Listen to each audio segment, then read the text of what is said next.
ถึงเย็นวันพรุ่งนี้ภาคเหนือมีฝนฟ้าคะนอง60%ของพื้นที่และมีฝนตกหนักบางแห่งบริเวณจังหวัดเชียงรายพะเยาน่านอุตรดิตถ์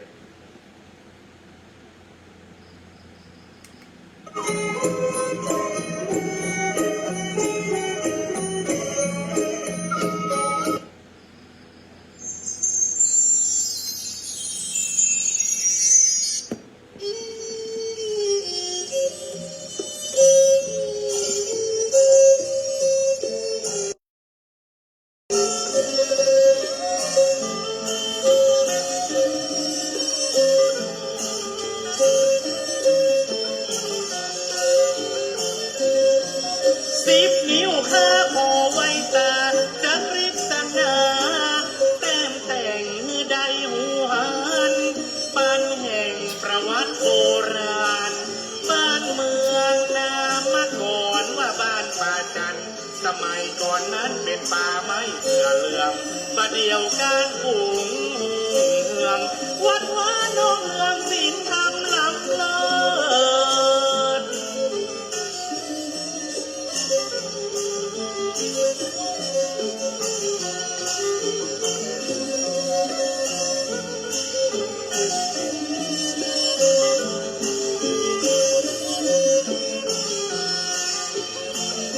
มีตารูปเจ้าพิมพ์ป่าพระสิงห์ล้านนาองค์พระเสด็จมาขอพรชัยบังเกิดสำริดสำเร็จสมภาธนาศูนย์รวมจิตใจพี่น้องสะเสริญแท่สองไว้สามาชมดอกเอือง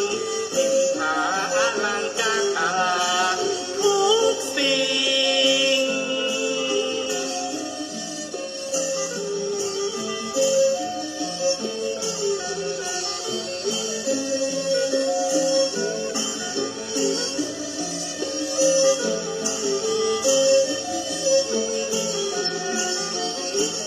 ยิ่งมาเจ้าโพตำนานเล่าเพื่อลูกหลานเป็นมิ่งม่อนมโนรางามยิ่งให้จวนแค่แก้วมาเมืองโบราณสถานพาสามเต้าแต่เจ้าปู่ย่าตาเหลืองมีน้องสามขาน้องเนืองบ้านเมืองมีสุขสายกว่า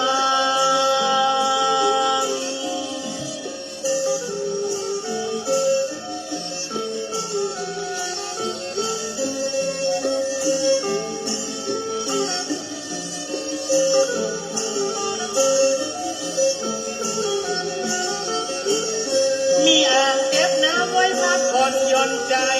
เดินไปแอวไหนป่ากว้างมีธรรมชาติสาว่างดอกไม้พันไม้นาเป็นที่ท่องเที่ยวเวียงกาหลงดำรงพระศาสนาธนุบำรุงวัดว่าตัดขาเจ้าบ้านป่าจัน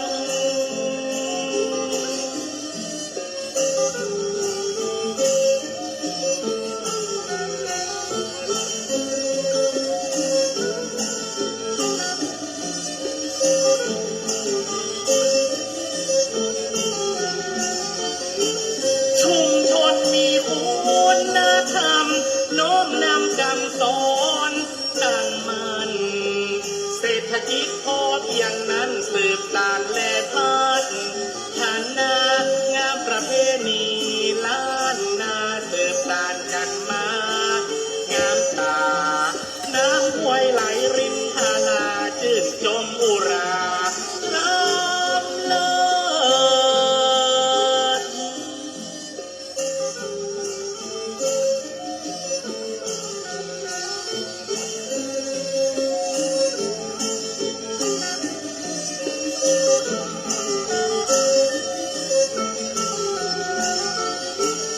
ขอเชิญมิตรแก้วสหายคำทักศีลก่อนท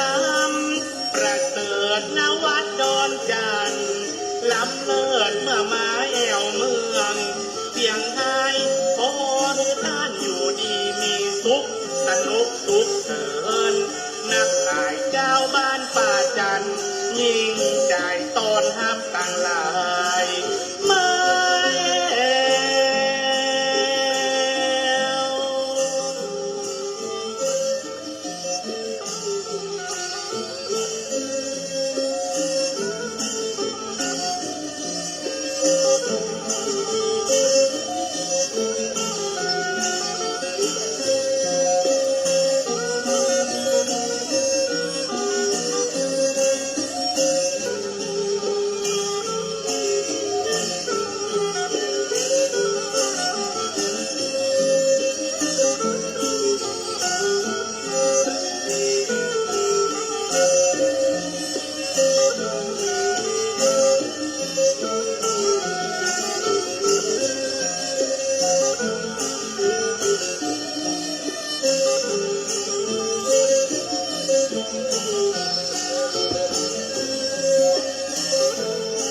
การพระสิงห์ทรงและพระสิงห์ตามองค์โบราณงดงามในล้านนาล้ำกาพวนเมืองอันเรื่องลือในความศักดิ์สิทธิ์พรเนรมิตได้สมดังใจศูนย์รวมศรัทธาสาธุชนยิ่งใหญ่ในเวียงกาลงเวียงป่าเป้าเชียงรายอามิสบูชาน้อมถวายเครื่องสูงทั้งป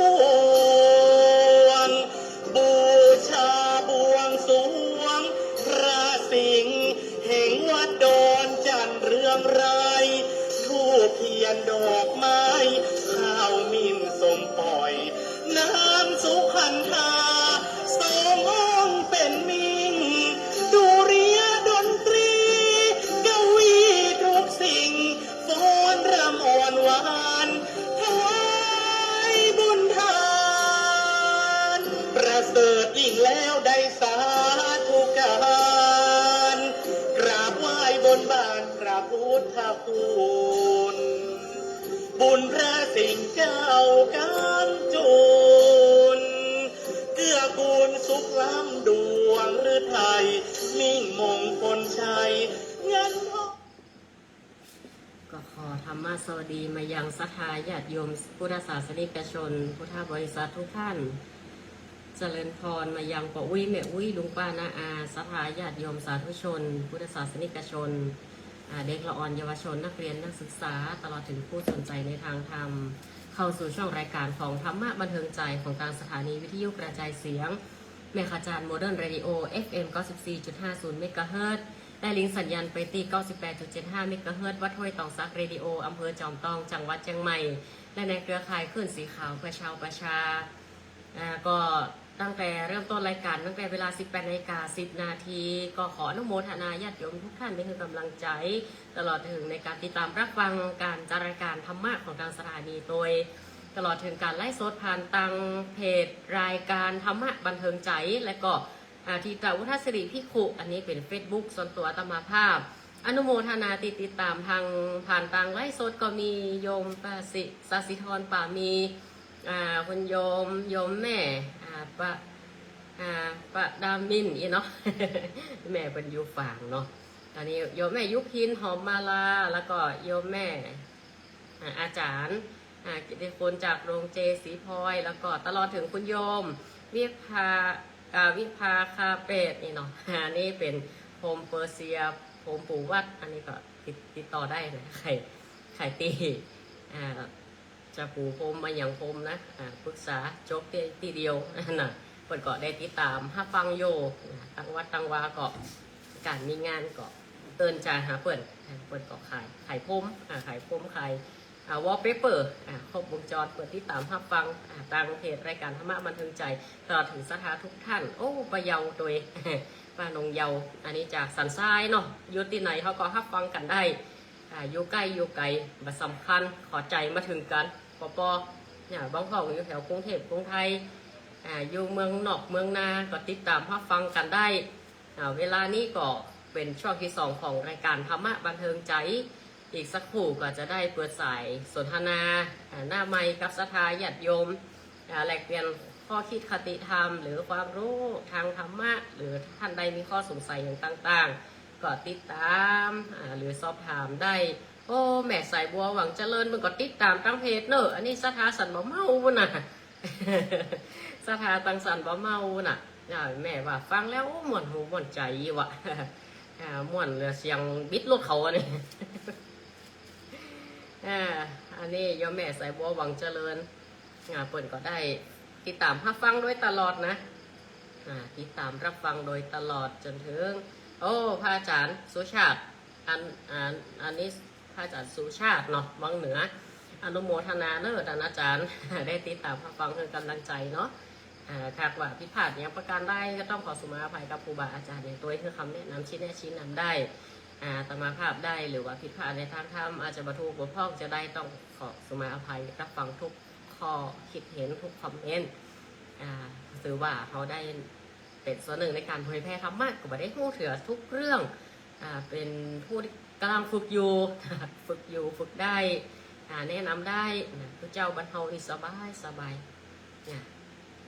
พระเจ้าบรรเทาปูกันได้ปากกันได้เป็นลูกเป็นหลานศรัทธานั่นแหละไม่ใช่ใครที่ไหนนะมาได้หนังรับหูรับตามาได้หรอก การตั้งหลายก็มีจัดนักจะยังเขาคอมเมนต์ยุวัดอย่างนั้นอย่างอีกเอาเป็นตีสนุกปากเอาเป็นกรรมวาจาไปทำกรรมวาจาที่จริงกรรมวาจานี่เปิ่นสอนชัดดีนะสักวันจะเอามาเตะพอเนาะกรรมวาจาเป็นกรรมตั้งการพูดเท็จพูดปดส่อเสียดคำหยาบเพ้อเจ้อพูดเท่อร้ายโดยเฉพาะถ้าเจาะจงบุคคลไปเลยอีเนาะบางเตือยังเป็นข้าวกันนี่พี่เท่ากับว่าไปตามทิศได้จะบดินเมาร่วมในศาสนาเฮาน้ำทำคำสอนพระพุทธเจ้าเป็นสั่งขยานามาตั้งแต่ไหนแต่ไรแล้วถือว่าเป็นหลักปฏิบัติอันนี้แน่นอนทันทีแล้วก็มันจะว่าบดีเมาร่วมป่าตายตัวเดียวมันเหม็นถึงข้องเขาก็แยกเอาชาวพุทธก็คือผู้ตีประดับประดาประกอบไปด้วยศีลสมาธิปัญญากรอบของพระพุทธศาสนามี3กรอบเนี่ยบ่ฮึ่งออกนอกหลู่นอกทางตีจะบ่ฮึ่งออกนอกหลู่นอกทางเรื่องของศีลเรื่องของการปฏิบัติกายฝึกหัดกายวาจาเรื่องของจิตใจนี่เป็นเรื่องของสมาธิเนาะสมาธิการฝึกการรู้การฝึกปฏิบัติการข่มกิเลสต่างๆนี่เป็นเรื่องของสมาธิและปัญญาพิจารณาเห็นธรรมทนต่ออำนาจแห่งกิเลสรู้แจ้งเห็นจริงชาวพุทธของเฮาก็ฝึกก็หุ้มกับคนใดตีฟังธรรมมัน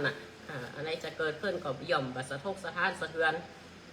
ถึงแม้มันจะปืดออกไปเป็นเกิงมันก็ช่างมันเติบดอกศรัทธาญาติโยมก็มันเป็นเหตุเนี้ยศรัทธาแต่ว่าการเฮือร้ายนี่ก็สำคัญนะเฮือร้ายศาสนาเฮือร้ายอันนั้นเขาก็ต้องแยกแยะเนาะข่าวปัจจุบันข่าวดีๆก็บ่มีไผเอาลงต่อใดนักข่าวพระเจ้าไปแผงหลังคาไปจุ่ยน้ำท่วมน้ำเนี่ยบ่หันมีไผเอาไปลงข่าวหน้า1หน้า2ข่าวสำนักนั้นสำนักนี้บัดล่ำค่อยมีต่อใดพอแม่เขาก็แยกแยะเอากันเอาศรัทธาญาติโยมก็วัดวาอารามก็สร้างด้วยอย่างก็สร้างด้วยพละกำลังทรัพย์ของพ่อแม่หลวงป้านาอาญาติโยมเฮานั้นทั้งหมดเมื่อเขาสร้างแล้วเขาต้องทำนุบำรุงรักษาเพื่อการคอยประทำประทาวัดวาอารามเช่นดังเดิมถ้ามันเสียไปน้อยก็เบื่อใจเอาไปเหมารวมกิ่งไม้ใดมันแห้งมันบดีแมงควันแมงจีก็ตัดกิ่งนั่นฝั่งเนี่ยกิ่งจะว่าจะบ่เฮือห่มเฮือเงาไม่ได้จะออกหน่วยออกผลมาได้แต่ลูกพระลูกเนรเขาก็มีพระสงฆ์องค์เจ้าเขาก็มีลูกหลานเขาทั้งนั้นที่เข้ามาบวชบางคนนี่ได้ทีแล้วก็จะเอามาเป็นเอามาส่อเสียดเอากรรมต่างๆมาส่อเสียดยุแยงกับแทงรั่วมันเป็นเหตุนี้ญาติโยมศรัทธาเขาอยู่ถ้อยทีถ้อยอาศัยบ้านเฮาภาคเหนือเฮานี่ดีนะบ้านเฮานี่มีอย่างก็อู้กันได้สู้กันไป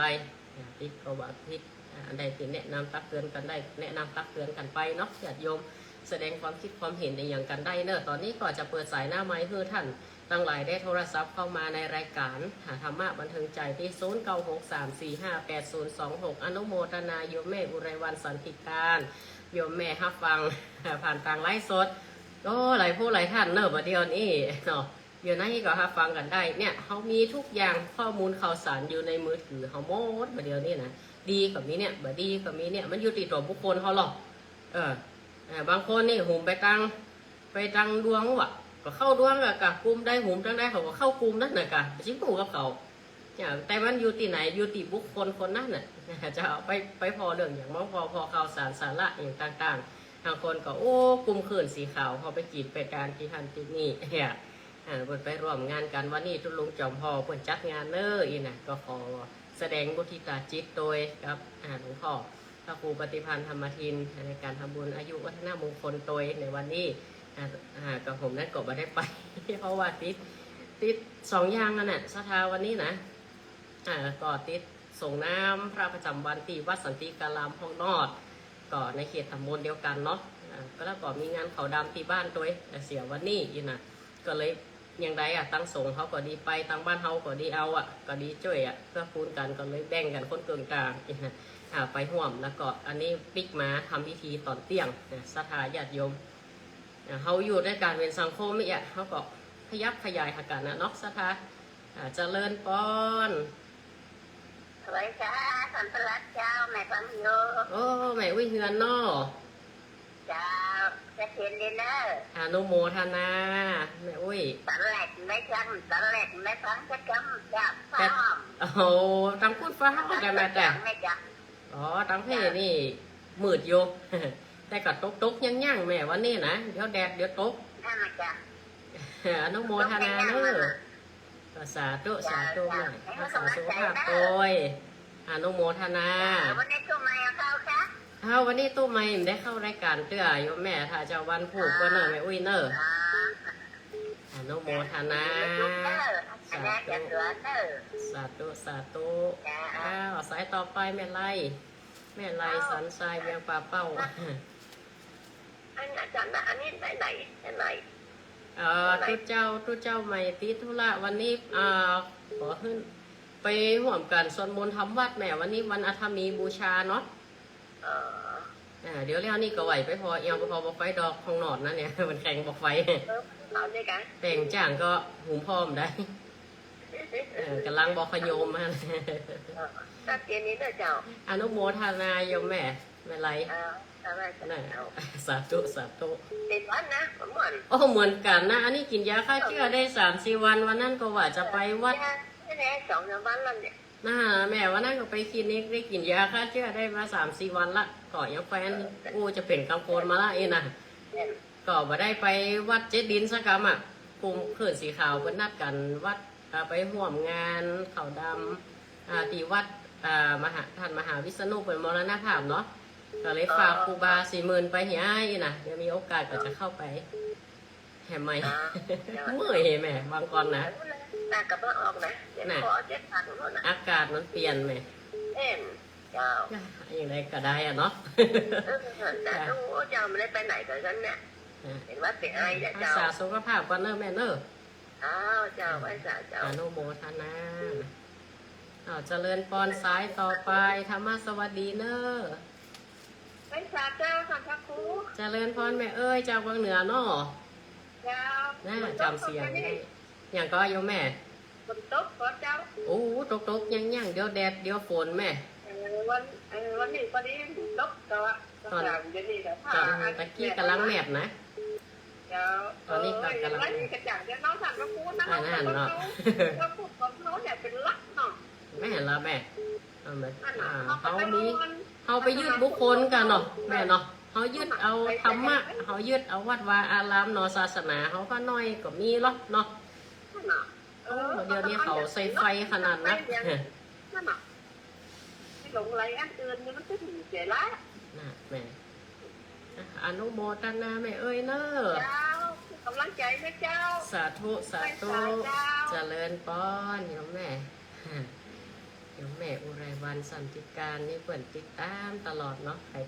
โทรบัตรตันก็โทรศัพท์เข้ามาได้เนอะ0963458026ต่างบันล่องวันนี้เปิ่นพูดกันเนาะโยมแม่อุไรวันเนาะวันนี้เปิ่นสงงามพระธาตุวัดเจดีย์ศรีมงคลเนาะบ้านล่องเนาะวันนี้บ้านโยมแม่เปิ่นสงงามพระธาตุหันออกใน Facebook ในตำบลเวียงกะโหลงเขานี่ก็จะเป็นวัดสันติการามอันนี้เปิ่นสงน้ำพระประจำวันแล้วก็วัดท่าตำบลแม่เจดีย์นี่ก็จะวัดกลางวัดกลางคณะก็นี่ก็รอกันนะ รอทุเจ้าครบเปิดไปส่งน้ำหันนี่แล้วก็รอส่งครบก็ทำพิธีกันเตี่ยงนี่กันมันมีหลายการหลายงานเลยศรัทธาญาติโยมหน้านี่นะบางอย่างก็บางทีก็บัดไปสบายก็ได้ไปงานห่วมงานนั้นที่นี่อย่างวันนั้นก็ฝากทางครูบาเปิ่นไปให้ไปหอมตัวห่วมตัวเจริญป้อน ไม่จ้า จากทางได้โยมแม่ จำตองเจ้า จอมตอง โยมแม่ละอ่อน อ๋อโยมแม่ละอ่อนเนาะโยมแม่เนาะ เจ้า ชัดเจนบ่ ใจฟังนี่เด้อมัตตะกี้ไม่ได้ฟังนะไปอ่างไปแล้ว ฝ้าห้องเนาะตั้งที่กำลังแมบน้อยๆอยู่ เจ้า จะไม่พอของแข่งกับไฟนะกำเดียวนี่นะ เ หูว่าบอกนี่จะชดของหูนี่ ฝนตกเนี่ยเนาะ มันตังพูดมาหอบโอ้โหไม่เคยนี่ไง ถ้าจะตกไม่คืนยังแฟนน้อยถ้าตกไปวันนะบางเตือเนี่ยการเนี่ย ถ้ามันโต เต็ม มาได้ดีกับมันทะล่ำเริ่มมันมาม่วน เอาม่ว มัน น นะ มากเนี้ยมากเนี้ยเนาะ โอ้ยได้ซ่อมหลังคาอยู่นี่แม่ ดูการจอดเนี่ย เป็นพวกเจ็ตแผ่นฝนหัว ไม่ได้โดนแล้วเป็นฝนไปลงเนี่ย อ๋อเนี่ยแต่หน้าฟ้าหน้าฝนเนาะเดี๋ยวแม่รักษาสุขภาพแล้วก็มันสำรวจบ้านจองของเงินแล้วก็ตลอดถึงกิ่งไม่ตอกไปเนอะมันหาน ถ้าตลอดจะเป็นอันเป็นวัดจ้า โอ้กำลังหายใหม่แม่กำลังกันว่าน่ะกินยาฆ่าเชื้อได้สัก4-5 วันหมดละยาฆ่าเชื้อหมดละก็ ก็แม่ก็เป็นมันก็ละบ้านก็ออกหาออก เสียงลูกออกผู้ดังเลยโยมแม่แต่ จ้า นั่นน่ะ อากาศมันอย่างไรกับโอ้ อากาศมันเปลี่ยนร่างกายปั๊บบัดตันก็ว่าวันนั้นจะไปห่วมที่วัดเจลินไปเปิ่นอะกะไม่ได้ไปอย่างเอาละแรงนั่นไปคลินิกก่อน มัน หน้า ร้อ นะ นมันนะร้อนมันบูบว่าไปกินอะไรกับโอ้ใจจะต้องกระแทกกัน มั ต้องกระแทก มันร้อนหนาวนะโยมแม่อากาศมันเปลี่ยน ร้อน เลย หนาว รักษาสุขภาพกันเนาะแม่น่ะเอาอนุโมทนาโยมแม่ ไว้หลวงไปแล้วแล้วก็โล่งใจละไว้หลวงฝนตกแต่ก็เป็นผมไม่โมนะถ้าตกดีๆกับม่วงจะไปลมจะไปฟ้าเปียกน่ะ นั่น ตกดีว่าเป็นน้ำแค่นั้นเทวดาผมน้ำมนต์ ครับเอามีป้อยหลวงกับโยมแม่ เจ้า พอแนมบอกเขาจะไปเปิดเพลงล้มปัดตึงเนอะถ้าเรียกป้อยหลวงโบสถ์ประจันก็เอี้ยนะได้ย่างไปจะเป็นชั่วโมงอ่ะ มีลำโพงเนาะคืนสุดท้ายนี่เนี่ย นั่นน่ะกะ คืนมาที่15ไม่คืนนี่คืนสุดท้ายมีลำโพงเข้า น่ะ แล้วก็ถึงฝนตกอากาศฝนไปอย่างกัน ย้อนเพลงล้มปัดตึงน่ะกะได้ย่างกันเป็นชั่วโมงว่ะกลัวมันจับย่างอ่ะ ดีๆจะขอไปตกทั้งเลยทั้งดอยมันจะคอยดูละอ่อนเขาแล้วก่อน อนุโมทนาโยมแม่เนอะรักษาสุขภาพเลยสาธุ ไม่ สา ได้ ธุ แม่บอกผู้องค์ละม่วนอกมันใจ อนุโมทนา เขาบอกม่วนพร้อมที่ไหนกับผม สาธุโยมแม่ จ้าสาธุจ้าสาธุก่อน ให้ตีเป็นวัดเป็นเหมยวางนี้นะก็อากาศมันเปลี่ยนเนาะ อย่างไปห้องว่าถาดมันแบบสามัคคีกันสะท้าบางเตือเป็นห้องว่าไฟในร่างกายไฟยังร่างกายให้ทรงอยู่กับไฟอุณหภูมิมันเนาะถาดของเราเนี่ยมันปรุงด้วยถาดตั้งหลายเนี่ยกะดินน้ำไฟลมเนี่ยถ้าถาดใดถาดหนึ่งมันล่ำเปิ่นหรือมันน้อยแล้วเปิ่นมันก็มีผลต่อสุขภาพร่างกายทั้งจิตใจทั้งอะไรอย่าง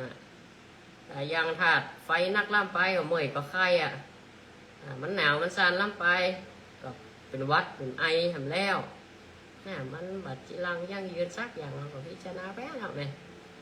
ปวดเมื่อยเมื่อยอะกะต้องไปสนใจมันเอาจิตใจเงาเพื่อเข้มแข็งเป็นปอเป็นหมอกก็หน้าฝนนี่ก่อนระมัดระวังเนอะบอกโอ้ยแม่โอ้ยญาติโยมเขาลูกน้ำลุงลายยุงนี่นะมันสำรวจความมอความหายความมอความหายจริงความน้ำขีนนะซอฝาปิดเธอมิชิดความมาอย่างที่หน้ามันขังเขาไม่ใช่ประโยชน์มันสำรวจตัวตาไข่เหลือดออกไข่สะปะเนอะชิดโป่งชิดกาวมันจะมาตังโดยหน้าฝนเนี่ยโรคเกี่ยวกับมาโดยอาหารก็ดีเนาะโรคมาโดยอาหารหน้าฝนนี่ระวังแต้ๆนะสถาญาติโยมไปไหนเนาะจะไปเดินวยจะไปอย่างลูกวยหนังเร็วไก่ก้อยลูกไก่ก้อยอย่างเขาก็พยายามเอาอย่าบ่ต้องไปเห่งไปฝังมันหน้านี่มันมื่นมันผลิตผลาดมาโอ้มันจะยุ่งมันจะเป็นปัญหาใหญ่ไก่ก้อยลูกไก่ย่างอันใดที่ปล่อยได้วางได้ก็วางได้ย่างขี้โกงก็ย่างได้ย่าง เดี๋ยวให้ลูกเพื่อนหลานเขาจัดการมันจะเหมื่อยจะไข้นะเนาะสถานที่เขาไม่ห่วงเนอะหน้าฝนนี่ก่อนเรื่องวัดเรื่องไอเรื่องไข้เนี่ยเป็นก็รักษากันไปมันไปหาหมอเอายุกยามากินตามที่เพิ่นแนะนำนะกินล่ำไปก็บดีนะสถาอนุโมทนาแม่อนุ พวงขันคำนะที่ตามรับฟังอยู่ในขณะนี้โยมโยมตีนาวันปทุมอนุโมทนาเนอะนี่ฟังจากจังใหม่หลายตีหลายต่างเนาะวันนี้ติดตามฟังกันอู้ถึงเรื่องการส่งน้ำศรัทธาส่งน้ำพระธาตุวัดดอนจันทร์เดี๋ยวพอปฏิทินกันเด้อก็คงจับพูดหน่อยก็เป็นประเพณียึดเป็นประเพณีเอาใจเย็นๆศรัทธาเขายึดเป็นประเพณีออกวาสามาใดวันเดือนตุลานะถ้าจำมาพิษวันที่12นะปีนี้นะจะประชุมกรรมการเขาจะลวดสลากอะเพราะวัดนี้มติว่ากินสลากปีเว้น2 ปีถ้าเว้น2 ปีแล้วปีสลากเตือก็ว่าจะจัดพร้อมเดียวกันถึงส่งน้ำถึงอย่างศรัทธาต่างบ้านมากก็ได้ถึงงานบุญถึง2 อย่างถึงห่มสลากกระพัดโดยก็ได้ถึงส่งน้ำพระธาตุโดยปู่เจ้าพระธาตุโฮมผ้าพระธาตุเจ็ดทรัพย์เรียบร้อยในวันเดียวนี่นะวันที่12ก็มีความเปลี่ยนแปลงหรือว่ากำหนดการแน่ชัดแน่นอนจะได้ก็จะแจ้งญาติโยมเพื่อนสีขาวเขาโดยทางนั้นทางนี้นะวัดวาอารามพระอุปธรรมพุทธาโดยเฉพาะสิ่งที่วัดสถาวรวัตถุที่เขาพืชลำตามสร้างแต่งกันมาก็ดูแลอุปถากบูรณะเพื่อดีมันเอาใจใส่มันสวดมนต์ปฏิบัติธรรมตั้งห้องเนี่ยบอกไฟมากเปิดประกาศมาสวดมนต์ทำวัดบอกไฟก็ได้น้ำได้ผ่องอันนี้ผ่องมาด้วยประกาศได้บอกว่าแต่ถ้าเฮามันสวดมนต์อย่างที่เฮามีแล้วเนี่ยในวัดวาอารามเป็นใจกลางบ้านเฮาสวดมนต์ไปก็เพิ่มสีเพิ่มเดชเพิ่มมูลละอันใดที่มันจะเจริญกับบ้านจักจองกับจองมันก็จะจ่วยเฮอเฮาอยู่ห่มเย็นเป็นสุขอย่างพระบรมสารีริกธาตุเนี่ยเฮาอัญเชิญมาประดิษฐานเป็นพระธาตุเจดีย์เนี่ยเปิดยังมีประเพณีส่งน้ำเปรียบเสมือนพระพุทธองค์ยังทรงมีพระชนอยู่ก็เปิดก็เฮอปฏิบัติบูชาจะยะก็เพราะว่าอย่างก็บอกเฮอเฮาได้ละได้ลืมหีดห้อยต่างๆห่มผ้าพระเจ้าห่มผ้าพระธาตุก็เพื่อความเคารพเหมือนเปิดยังมีพระชนอยู่อุปถัมภ์ประทาเฮาอย่างใดเราก็ต้องหาสิ่งที่เขาเคารพนับถือจะอั้นอย่างใส่เข้าพระบางผ่องก็ว่าใส่ไปทำไมพระพุทธเจ้าปรินิพพานไปนานแล้วเปิดไปหูก็ชาวพุทธโดยเฉพาะคนเหนือเฮาเนาะศรัทธาญาติโยมเนี่ยอย่างเป็นเพื่อมันเน้นอกเน้นใจใส่เข้าพระทำไปเถอะมันได้เดือดร้อนห้อนใจไผเนาะถ้าคิดเห็นมุมหนึ่งนะสุดๆนี่นะแต่ว่าเขาปฏิบัติก็เพื่อว่าเขาเคารพสิ่งใดเขาฮักตัวเขาใดหรือสิ่งที่เขาเคารพเหมือนพ่อแม่ปู่ย่าตายายเขาอย่างใดเขาก็อยากปฏิบัติเพื่อเปิ่นเหมือนเขาฮักตัวเก่าฮักพ่อแม่ปู่ย่าตายายเขาอันขณะที่พระพุทธพระธรรมพระสงฆ์เป็นรัตนะทั้งสามเนี่ยเปิ่นคนกี่รุ่นกี่สมัยมาเปิ่นยกเพื่อเอาไว้เหนือหัวเขาก็เปรียบเสมือนเปิ่นยังมีพระชนอยู่เคารพในสัจธรรมเคารพในคุณของเปิ่นพระบริสุทธิ์ที่คุณมหากรุณาธิคุณปัญญาที่คุณมีการใส่เข้าหิ้งพระและแหมยาเป็นกุศโลบายให้เราอ่อนได้ลูกเจ้าใส่เข้าพระก่อนเขาจะกินใจอย่างเขามันเตือนตัวเขาแต่หลอกเขาใส่เข้าพระในบ้านเขาหรือยังพ่อแม่ได้กินก็นี่เป็นใจอีเพื่อได้ลูกเจ้าลูกฝ่ายไปอยู่บางเกือบเป็นแรงงานอยู่บ้านสามีไปอยู่บ้านภรรยาการประพฤติปฏิบัติต่อปู่ย่าตายายพ่อแม่ของแถมฝ่ายหนึ่งแต่ละฝ่ายนั่นก็ปฏิบัติดูแลกันซึ่งกันและกันเกื้อกูลกันในครอบครัวเกิดความเจริญก้าวหน้านี่เป็นกุศโลบายไปในตัวโดยก็เหมือนกับเขาห่มผ้าพระธาตุห่มผ้าอย่างเรียกวัดวาอารามวิหารเจอกันทำนุบำรุงพัฒนาในที่มันรู้มันเสียเห็นนะเกี่ยวว่าการป้ากันมาสวดมนต์เทวดาเป็นก็คอยรักษาไม่ใช่ว่ามันมีอย่างรักษาเทวดาเชื่อว่าเขาคนเหนือเขาเปิดถือกันจะอี้มาเป็นประเพณีมาเขาก็ยึดตามนั้นญาติโยมเพื่อเกิดความสมัครสมานสามัคคีโอ้ตอนนี้ก็เวลา 19:55 นาทีห้าแผ่นซ้ายนึงเนาะเจริญปอนฟังอยู่เด้อฟังอยู่เนาะตั้งใดฮะโยมก็สมควรเนาะอนุโมทนาเนาะเพราะว่าเดี๋ยวนี้เฮ็ดคอมคิด300นะนี่นะกำลังเอาไซตวงย่อมเข้าวัดเดือนะบอกต้องขาวเนาะประจันบอกเข้าเดือเขาก็ตกนะวันนี้นะกะโอ้วันพุกโยมก็สมควรจะเอามาใส่ก็ได้เนาะดักไว้น้ำวัดนี่นะวันเดย์เนาะวันเดย์เนาะเดี๋ยวนี้ยิ้มไม่ไร ก็สบายเราไม่ไรปิดวัดที่เรา เป็นวัดมาได้มันมีหยัง วัดนึกว่าเป็นจำนึกว่าเป็นตำบลนี่เวลา เนี่ยเพิ่นจะลาออกละอำเภอเป็นวัดสบายดีละอนุโมทนาเนอะก็สมควร ขาวเด้อแต่ที่ว่าไม่ สา ตา ธุ ข้าว เจริญพรเอาเฮ็ดหอปิด300อีกฝนตกหาเดียวมื้นตาบ่ อย่ามาวุ่ยฮะบัดนี้เด้อตั้งอื่นเพิ่นออกกันตั้งบนดอยน้องบนดอยเดี๋ยวเพิ่นเอามาขายกันมันออกแล้วหรอตั้งเพ่บะหันกำเตือนเนอะตั้งบ้านเฮาเพ่บะหันกำเตือมันเปลี่ยนจะได้บ่ฮอดปีนี้เฮ็ดทอบหน้าตามันปีนี้นะเปลี่ยนได้โหแต่แมงนั่นนี่ปีนั้นเข้าวัดละ แมงที่เขาเก็บกันนั่นนะเปิ่นกำลังบ่ได้กระปื้อปีกไปหยุ่มบนเข้าวัดแล้วนะนั่นหันละยังกระเฮ็ดทอบเนี่ยยังได้ปองปีปองเดือนกับเตือว่าเล่นกันไปเนี่ยสถาไปถือสาวเต้เอาหว่าเนอะอันใดตีเป็นสาระก็ยืดเอาอันใดตีเป็นเปลือกก็ฟังเรากว้างเนี้ยสถาธรรมะบันเทิงใจเนาะมันเกิดก็สอดแทรกพอคิดสาระเจสาระของก็มีอ่ะอีต่อก็เลือกเฟ้นเพิ่นเฮาว่าธรรมะวิจยะการเลือกเฟ้นเอาธรรมะเลือกเฟ้นธรรมะทีนี้ก็จะบรรยายธรรมมาก็พอสมควรแก่เวลาแล้วเวลาก็โมดลงอนุโมทนาทุกท่านที่ได้ติดตามรับฟังรายการธรรมะบันเทิงใจตั้งแต่ต้นชั่วโมงเป็นต้นมา18:10 นาทีจนถึงเวลา2 ทุ่มพรุ่งนี้อาตมาภาพก็จะได้นำพระธรรมเทศนาในช่วงของการเทศธรรมพื้นเมืองจะเป็นเรื่องหยังสถาญาติโยมก็ติดตามรับฟังการเนอร์วันพุธเวลาเดิม18:10 นาทีรายการธรรมะบันเทิงใจตามสโลแกนฟังสบายสบายสไตล์ชิลๆบูชากันไปบูชาสัพเพเหระในรายการธรรมะท้ายที่สุดนี้ขออวยพรให้ญาติโยมทุกท่านอยู่ดีมีสุขเป็นการกุคนรักษาสุขภาพกันโดยขอท่านเจริญด้วยอายุ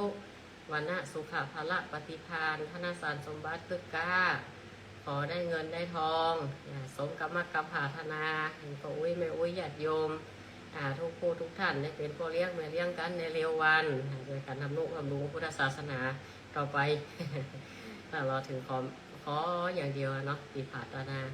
ก็ขอให้มีดวงพญาปัญญารู้แจ้งทะลุถึงในธรรมทั้งหลายเพื่อพญามันหม้อ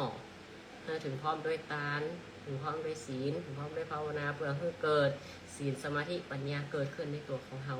ขอความอำนวยอวยพรความโชคดีจงมีแก่ท่านทั้งหลายการแสดงพระธรรมเทศนาพอสมควรแก่เวลาขอยุติลงไว้เพียงเท่านี้เจริญพรเนอธรรมะสวัสดี